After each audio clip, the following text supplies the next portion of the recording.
Hello and welcome to Cruise Control, your on-air automotive magazine. It's ours too. My name is Les Jackson. The other guy you're about to hear is Fred Staub. There he is. And we have, as usual, a ton of items to talk about this week and a few surprises, I would say. Yeah, I would say so, Les. There's always some surprises at Cruise Control, and we're going to start this hour with the Bronco Build. Yeah, that's pretty exciting. It's been a long time since Broncos have come off the assembly line at Ford, and, production started this week, and I think there's been a lot of anticipation for it. Don't you think so?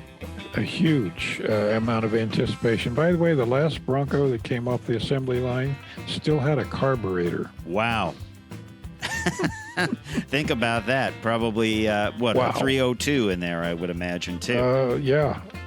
Anyway, we'll get to that. And here's one.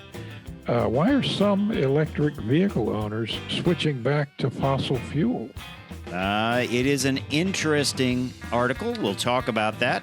Yep. And we'll talk about also the Honda Civic.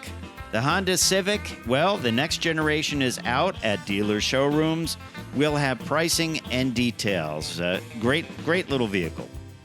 It is. I love them. And talking tech, we're, here's one of these surprises.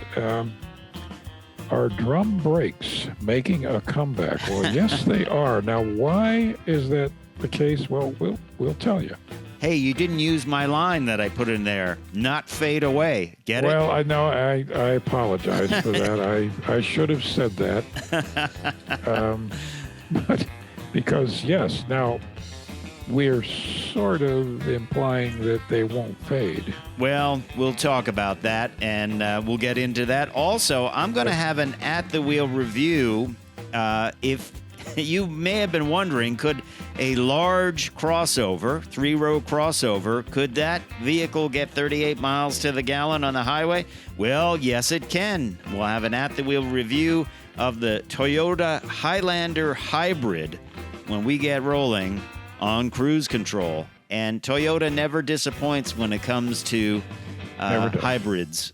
They are the best in the business, I think. Well, after selling 10 million of them worldwide, they're pretty good at it. Were they the first, or was Honda the first? I don't really remember. Honda was the first, with the first Insight. It was only a few months before the first Prius. Yeah, it is. It really is amazing what they do with it. I had the Venza hybrid a couple of weeks ago. That too did great on the highway. If you're interested in a two-row, so you get your choice there. But hey, I'd like to say I'm Fred Staub. He is Les Jackson. When we come back, we're going to tell you about the return of the Ford Bronco. And we're excited about it at Cruise Control. Don't forget to check us out at cruisecontrolradio.com. We'll be right back.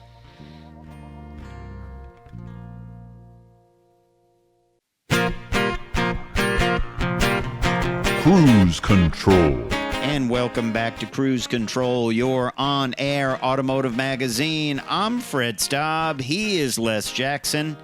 We are glad you are back with us on your on-air automotive magazine. And we were telling you a little bit about this in the open, but Ford has started production of the Ford Bronco, and it is exciting. The 2021 Bronco is underway at the Michigan assembly plant. They're going to build a two-door, Les, and a four-door, the first four-door ever. Just listen to some of these numbers. They've invested $750 million, Ford has, added 2,700 direct jobs. The modification center, where they're going to add things like the safari bar, roof racks, exterior graphic packages, and more, is 1.7 million square feet. Boy, could we park a lot of cars in that. That's bigger than both of our houses, Les. It's bigger than both of our developments. I believe so. And and then it's been 25 years since they've come off the assembly line. And I guess that's 25 years since the first Bronco. They're not talking about the Bronco 2, are they? I think they're talking about the Bronco too. The first Bronco was early 70s. That's 50 years. When did that go till? Oh, no, about 69, I think. 75? Is that when that I think went around to? 75, 78. I think that was one of those vehicles that you thought like, wow, they still make that? That's what I thought. You know, it ran out and you just didn't realize it. Of course, the early ones were plagued with rust. That won't be a problem for this, I'm sure. Yeah, finding a restorable early one is going to cost a lot of money. And very interesting here in 1965, the Michigan truck plant, where they are building it now, began production of the versatile SUV. The original Bronco continued through 5 generations and ended production in June 12th of 1996 after a 31-year lifespan. So pretty exciting. Basically, near the end, it was sort of like a shortened F-150 pickup, wasn't it? It's really kind of what it was. An assembly of on-the-shelf parts. Yeah, but this new one, it's great to see people working on this thing and getting it out there, and it's going to be exciting. I think if you were working on vehicles for Ford, it would be kind of an exciting project to be involved with, don't you? I think so. And look how bright and comfortable that factory looks. Yeah, we got some pictures up on our Facebook page to check out. It does. It almost looks like a custom factory that you're building custom cars. I bet there's a lot of excitement, and it's got to be interesting for people building these things to start off. I guess they trained a lot and they build those pre-production ones, but it's got to be exciting. I think it's good news all around. Certainly something that people will buy. How many do you think they'll sell in the next year? Well, like any of these vehicles, I think there's a pent-up demand for it, and it will depend on how quickly they can get them out of the factory. I mean, there's still a pent-up demand for the C8 Corvette, but they've had little troubles getting them out of the factory. If they can pop them out of the factory, I don't know what the numbers will be, but I think it will be pretty impressive. It's not a cheap vehicle, is it?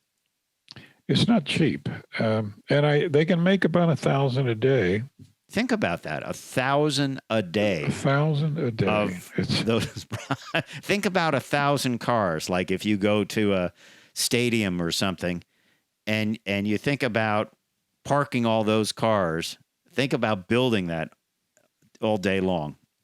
Henry Ford, man, he had it going on, didn't he? Well, he did. You can't fault the guy. By the way, that's 41 Broncos an hour. That's so crazy. That's one every minute and a half. That is amazing. That is amazing. One every minute and a half.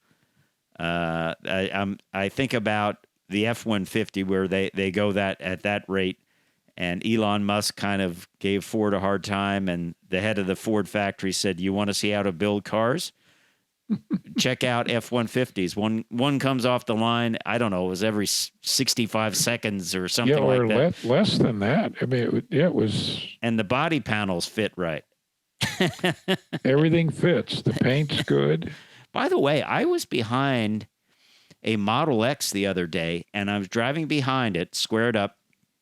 I could actually see the quarter panel was out by 3/4 of an inch. I could see it because I could see both sides. It stuck out like the fasteners were broken or something. I wouldn't accept that. I'd be like, this is not finished. This is messed up, Since you bring it up, I was walking in the neighborhood yesterday, and down a couple streets away, there's a guy in his driveway, and he has a Tesla plugged in. Mm-hmm. And I said hello. He said hello, and I just kind of walked over and said, "Well, how do you like your your Tesla, and he said, "I hate this thing." Wow. What were his He complaints? said everything keeps breaking on it, and it takes forever to charge, about twice as long as they say it will. Wow. So that's not. And I just kind of, was sympathetic. Well, it's not. It's certainly not a good report to hear that it.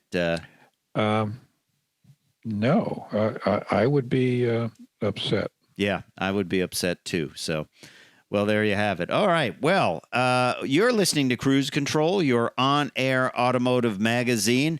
I'm Fred Staub. He is Les Jackson. It's funny, Les. Our next story we're going to go into is about certain owners, electric vehicle owners, switching back to gas. Maybe your neighbor would be one of them. This is some interesting research here. Or perhaps that neighbor will get rid of it and buy a major manufacturer, electric or hybrid.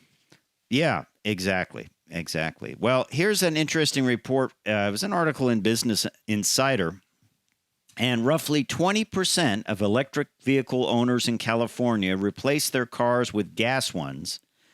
And this is from a recent study. The main reason drivers made the switch was inconvenience of charging, and these findings suggest new challenges for the fast growth of electric cars.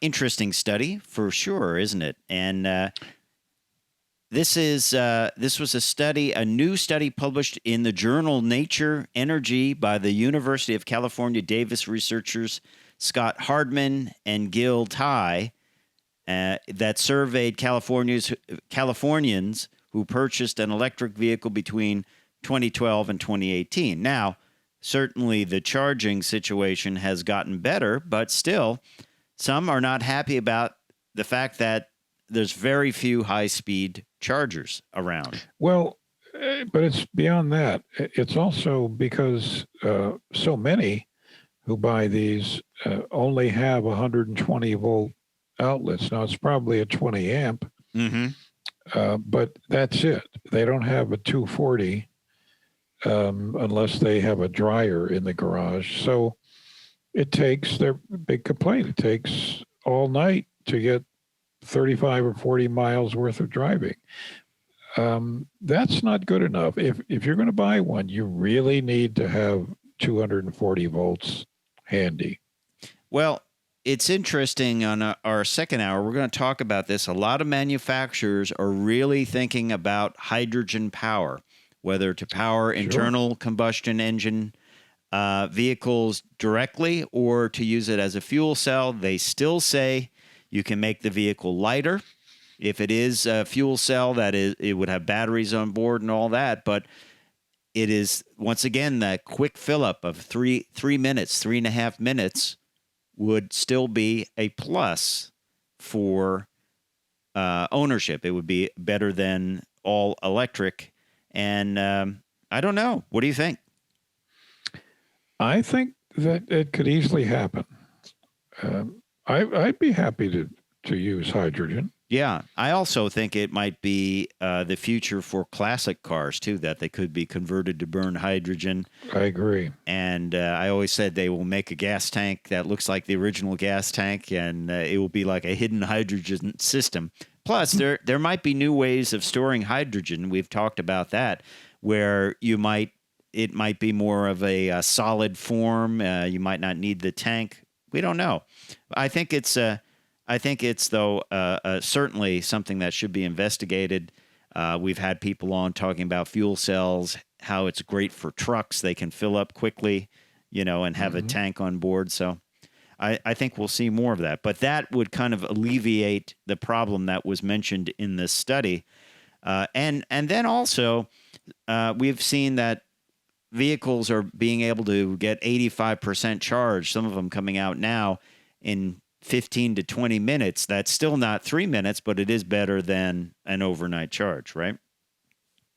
Well, that's right. And the other thing is people are running out, they read a lot about electric vehicles. They run out and buy a battery vehicle, and maybe they're not the right person maybe their needs are not really the best for a battery-powered car. Yeah, no, I know what you're saying. I know what you're saying for sure. So certainly a good point. Certainly a good point.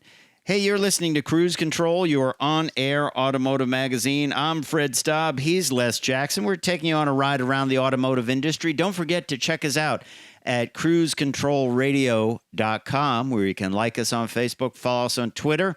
If you're near your computer, check out our Facebook page, because we always put up a lot of pictures of the topics we are talking about.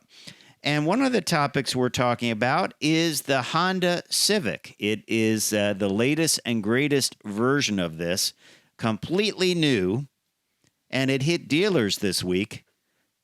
This is always a great value, isn't it? The Honda Civic, and always has been. Now this one might be a little bit more expensive because the starting price on the LX is $21,700, but still a good deal in today's world. And let me tell you, it's a destination charge under $1,000, which you don't normally see anymore. $995, right?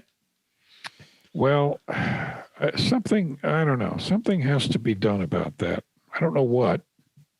Yeah, it is something that I don't know how. I think with fuel prices and that, it's not going to get any cheaper for sure. But we do have some pricing information on this, and it starts with the LX with a 2-liter 4-cylinder, $21,700, and it gets 40 miles to the gallon in the city, and I'm sorry, on the highway, and 31 in the city. Great. Then you move up to the Sport with still with the 2-liter natural engine, $24,095 with destination. The EX gets the 1.5 turbo. That is $25,695 with the destination. Gets good mileage too. 42 highway, 33 city, combined 36. And then the top of the range touring will set you back $29,295 with mileage just slightly lower. 38 highway, 31 city for a combined of 34. As I said, the base engine is a 2-liter 4-cylinder with a CVT automatic transmission. 158 horsepower at 6,500 RPM, so not bad. So I'm interested. This is such a strong brand, Les, such a strong model. Will it sell in today's, crossover-only world? I have my doubts it'll sell well, only because over 70% of the buyers are buying crossovers. Wow, 70%. So it might not sell as well as previous Civic models, right? I don't think it will. Interesting. But I think it'll sell okay, but I don't think there's anything they can do to increase sales. Well, you told me that before we came on air that Accord hybrids were less expensive to buy new than used, right? They are. They are. I just was looking at used prices. How can that work? Well, it makes, in that case, I would go for the new completely because it's starting new, sure. and it's how much cheaper was it? It was the one that I looked at was a 19 Accord hybrid, and it was $33,000, and you can buy a new one, maybe not at the same trim level, for $27,000. Wow, and even you said not at the same trim level, but still, that's enough of a difference that you could certainly, spend a few more thousand and get a few more options. And that 19 model had 26,000 miles. Yeah, okay. So I would go with the new one, even with less stuff, because Honda always equips them pretty well. But how can this happen?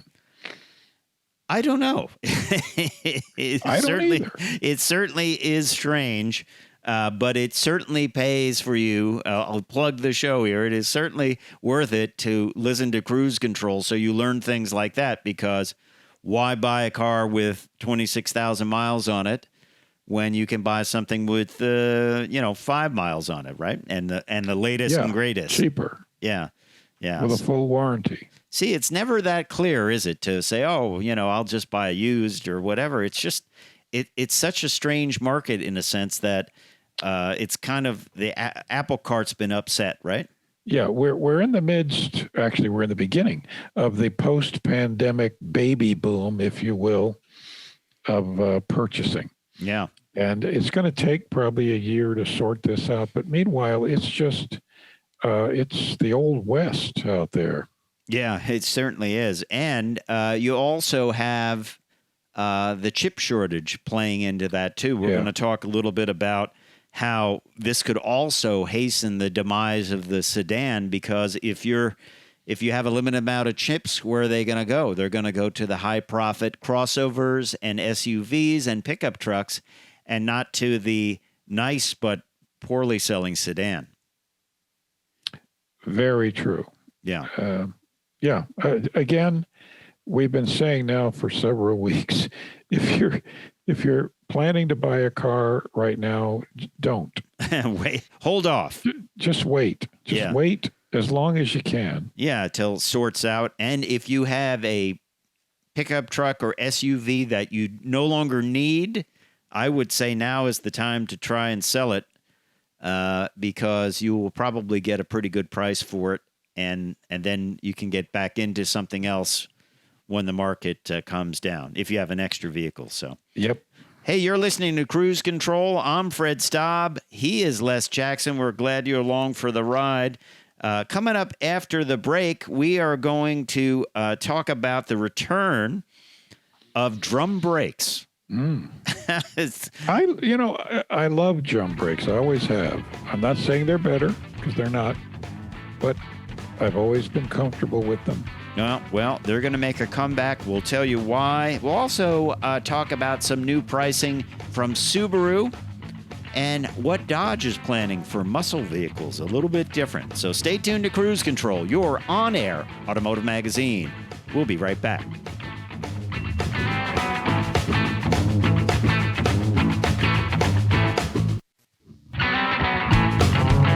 Cruise Control. Welcome back to Cruise Control. I'm Les, he's Fred, and as promised, we're going to give you a quick historical retrospective on drum brakes. Oh, hold on, Les, I'm fading. Oh, I have to get something to eat. Oh dear! Oh dear! Are you sitting on drum brakes again? That's right. I've been hitting my drum brakes, and they are fading away. But we're going to talk about the return of the drum brakes.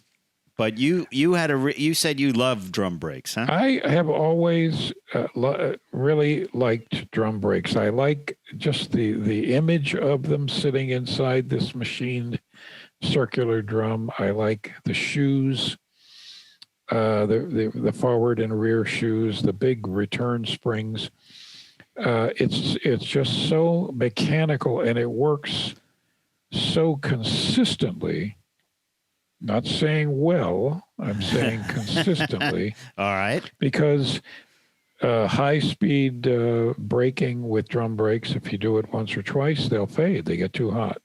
Well, so they stop slowing the car down. Also, I think why discs became popular, not only are they, they're less prone to fade, but they're lighter. I believe they're certainly easier to work on and to probably assemble, right? They're more expensive. The actual components are more expensive, but they make up for that in ease of service, ease of assembly, and superior braking. So why are they coming back? Well, here's why. This is according to an article in Engadget. They are making a return. They were, by the way, developed back in 1899 and found themselves on Maybachs and Renaults. But they are making a return because they have less drag than disc brakes, and they are better for regeneration when it comes to electric vehicles. And so VW's new ID4, which we talked about a lot, and their upcoming ID3 EVs will use rear drum brakes designed by Continental. And they have no residual brake drag, and they work perfectly with the regeneration systems on electric vehicles, so they can gather that energy. It's interesting that Continental has worked on something they call the new wheel concept, which was an all-in-one disc brake and wheel system aimed at the EV market with an inner aluminum carrier star and an aluminum brake disc and an outer conventional rim with a tire. So that never made it to production, but it is interesting to see that this might be making a comeback, a drum brake, a more traditional drum brake. Think about it, too. Typically, they would put, in less expensive cars, they would put drum brakes in the back and discs in the front because the discs would be over where the engine and transmission was, where most of the weight was, and the drums would just kind of be along for the ride in the back where less of the weight was. And they don't need to exert as much braking force. Yeah. And also drums, when they get wet, if you drive through, 6 or 8 inches of water, they have to dry out before they develop friction. Although, on the other hand, they are a little bit better protected against, True. The rotor doesn't rust, or you don't see it rust the way you do on a. You and I always say that's the worst thing. After it rains and you got to back out of your driveway, and the rotors have flash rusted, and you hear. Yeah, the first thing you hear is a clunk when you start moving, and they break free of being stuck to the pads. Right. Then they scrape. Well, here's the thing about the return to drum brakes. Do you think people will go in and say, well, why doesn't it have 4-wheel discs? All my other cars had 4-wheel discs. And will dealers be able to explain this? At the current level of training, no. Yeah, exactly. But then on the other hand, a lot of people, unless they listen to Cruise Control, will say, I didn't know it had drum brakes in the back. So I guess, it may be a non-issue for many, but it certainly is interesting why we're going back to what is perceived as older technology. And I wonder, which one is heavier? I would say probably... the disc and rotor are much heavier. Really? That's interesting. Sure. That's interesting. Then the drum and, those shoes and the springs weigh virtually nothing. Yeah. The disc, or rather the caliper, is, those usually weigh 2, 3, 4 pounds. Yeah. And it's unsprung weight. It's right out there on the end of the axle. Yeah. Well, let's talk about another sedan, and that is the Impreza. What's a sedan? It's a non-crossover. The Subaru 2022 Impreza has been priced out. Got a few changes, more of a refresh for this. Great rear seat legroom, by the way. It is. Yeah, and it's got a few new things. New sapphire blue exterior color. Limited, now offered exclusively in the 5-door. 5-door, folks, that's a hatchback, isn't it? Yes. You remember those things?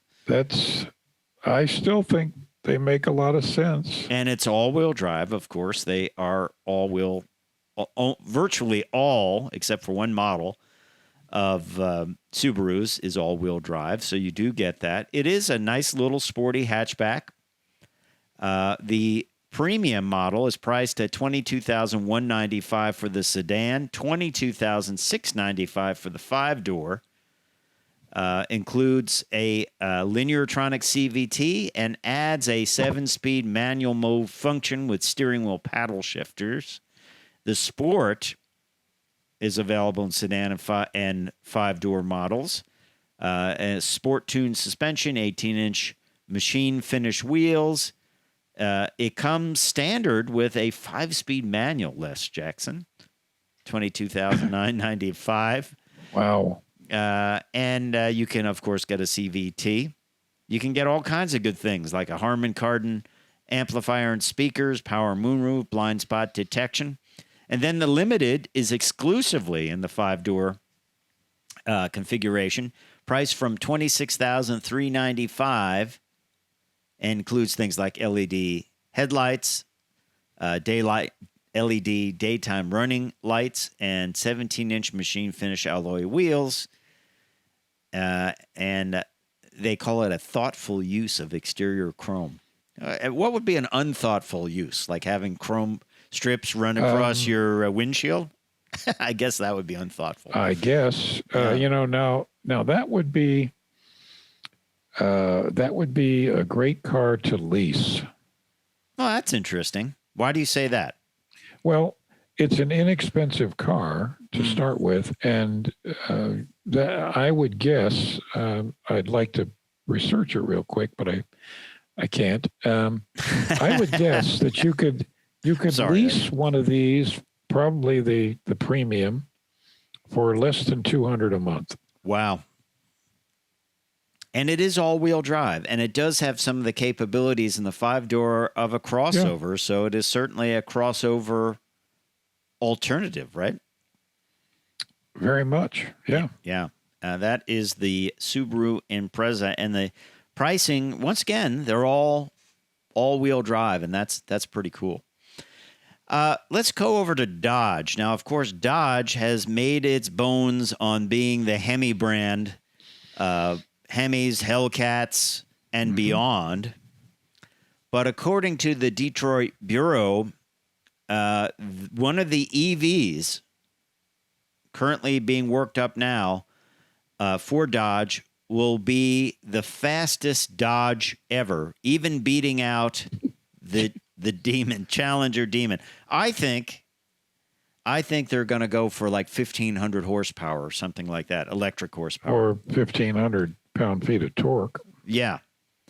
And they're talking faster than the Demon. Of course, the Demon would do a 0 to 60 sprint in 2.3 seconds. And it was a fast car. I actually drove it on the track. It could run a 9.65 second quarter mile at 140 miles an hour, which, let me tell you, is very fast for a streetable car. It sure is. Yeah. So this will be even faster. What do you think, though? Will they do something to get the great V8 growl into an electric car? I don't know. I don't think so. I think part of the charm is this thing just takes off quietly. Either that, or they will find the coolest noises in the electric drivetrain and put microphones there and speakers. Who knows? But electric muscle coming from Dodge, accordingly. Or the sound system just has a repeating, hold on, hold on. Well, you hold on, because we're going to be back with an at-the-wheel review of the Toyota Highlander Hybrid. Stay tuned. Cruise Control coming up.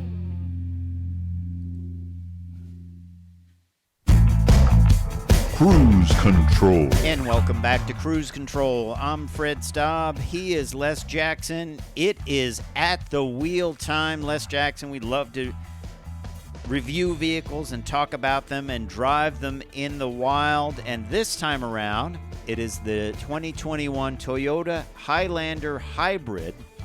I had a good opportunity to take this out on the highway. And Les Jackson, it is a large, I would say fairly large, 3-row CUV. It is hefty. I got 38 miles to the gallon on the highway. That's very, very impressive. And it's rated at 34. I always feel they rate these things pretty conservatively. And I was staying with traffic, which means doing 70 miles an hour. I was not in the eco mode. You have normal mode, eco mode, and sport. I was not in sport. I was just in normal mode. And I loved it. And the thing about this, it only has a 2.5-liter 4-cylinder. And with the electric motors, it puts out 243 horsepower, but due to the torque, the instant torque of the electric motors, when you leave the line with this, if you have to accelerate, unlike many other vehicles that have a traditional drivetrain and multi-speed transmissions, this thing will go and will even chirp the 20-inch wheels. Isn't that great? Wow. And without trying. And it is quite impressive. Just that mileage alone. I would tell, of course, like you, I always have the neighbors that come up and say, well, what's this one? And how much does it cost? And that type of thing. And I would tell them that I got 38 miles to the gallon without even trying. And they're like, that's impossible. This is a huge vehicle. That's right. But I said, nope, it's possible. And if you really put it into eco mode and really did just a little bit of hypermiling, you could probably get it to 40 miles to the gallon. You probably could. Certainly over a relatively short distance. Well, the gas engine employs, of course, like many vehicles, the Toyota variable valve timing intelligence system. And the total horsepower, as I said, is a 243 horsepower system. This is all-wheel drive as well. Let's remember that. The transaxle mounts the electric motors coaxially rather than inline, and that results in a lighter package, less friction losses. And the other thing I have to say, the way they've packaged this thing, Les, the battery's under the rear seat. The rear floor is flat, even though this is all-wheel drive, so there's no hump whatsoever. And it really, I think, probably drives better than many of the crossovers I've driven in the recent weeks. I mean, the only other one that I think that I really stood out to me was also from Toyota. That was the Venza Hybrid.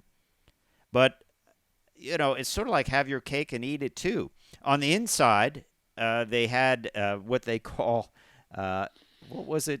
Harvest beige interior. I didn't know how harvest and beige. Nice color. But it's a nice color. Toyota has upped their game when it comes to infotainment. Bigger display. Android Auto and Apple CarPlay finally are part of their infotainment systems. They have a volume knob and a tuning knob, an actual knob that you Yay, turn. Toyota. And they have lots of connectivity. 3 USB ports under in the dash compartment with a 12-volt. They also have neat things like a little shelf where you can put your phone, and they have a little socket to run the wire through so it doesn't hang out over the dash. Just thoughtful, good things. Nice. They have wireless charging in the center console, and then you could also charge another phone with a wire. Really nice finishes on the interior. Great JBL sound system with 11 speakers. It's a great system when you can have it on low and you can still feel and hear bass and good response. It sounds good even when it's at a low volume. And I think that's always the mark of a good system. I think they've upped their game with controls. They've done away with the little chiclet buttons, which were kind of small. You still see them on the RAV4, but this is really nice. It's got the wireless charging on a flip-up panel in the center console. In the back, the rear seats are heated. Since this is the premium model, the rear seats are heated. You get all kinds of controls for heating and cooling. Lots of USB ports once again in the back. Captain's chairs in the second row. Very roomy. If you're not using the third row, you can put them very far back. It's kind of limousine-like room. I would say the second row room was great and very impressive. The third row, probably about average, but the rear seat was comfortable enough. Didn't really put anyone back there, but it was decent enough if you had to ride back there. Not a lot of leg room, but decent enough. And easy controls to get in and out and flip the seats back down, and good storage when the rear seats were all the way down. So Hi, Marks from Toyota. Our color was, when it first arrived, I thought it was black, but really they call it opulent amber, which is almost like a root beer type of color, which was quite attractive, especially in the sun. Let's get into some numbers for this. The price before destination is $50,315. The destination is $11,075, which is not out of line with what we're seeing these days. So really not a lot of options other than carpeted floor mats, which were $316, I believe. So $51,808 out the door. I think if you're looking for a 3-row SUV and you don't want 24 miles to the gallon, and maybe even lower with all-wheel drive in certain cases, I think this is the way to go. To me, it appears much more modern and higher end than similar crossovers in its price point. I think Toyota's really knocked it out of the park. I like the designing on the side, where it's sort of a bulge around the rear fenders. Overall, I think it's great. I really don't have any negative about it, other than I do sometimes find the navigation system on the built-in navigation system. Sometimes on Toyota, it takes you on a goose chase to save you like 5 minutes. I don't know if you've ever found that on Toyota systems. Yeah, sometimes. Yeah, but I just think that's probably the only negative to it. I put a lot of miles on it, probably 400, 500 miles, and I just really liked it. I think they did a good job. They have a couple of new things. They've upgraded their safety systems this year, and they've come out with a XSE model, which I don't think you can get in the hybrid drivetrain mode, but it's more of a sporty model. It's got some sporty seats in it. But I tell you, the version I had, the Platinum version, is amazing. Platinum is the top of the range, and I really recommend the hybrid. You can also get a V6 model on this and just a regular 4-cylinder model. But I tell you, if you can go for the hybrid, Toyota does a great job. There's the V6 model. But just really impressed. To have all-wheel drive and to have all that capability is great stuff. Hey, we appreciate you listening to Cruise Control. That was an at-the-wheel review of the Toyota Highlander Hybrid Platinum.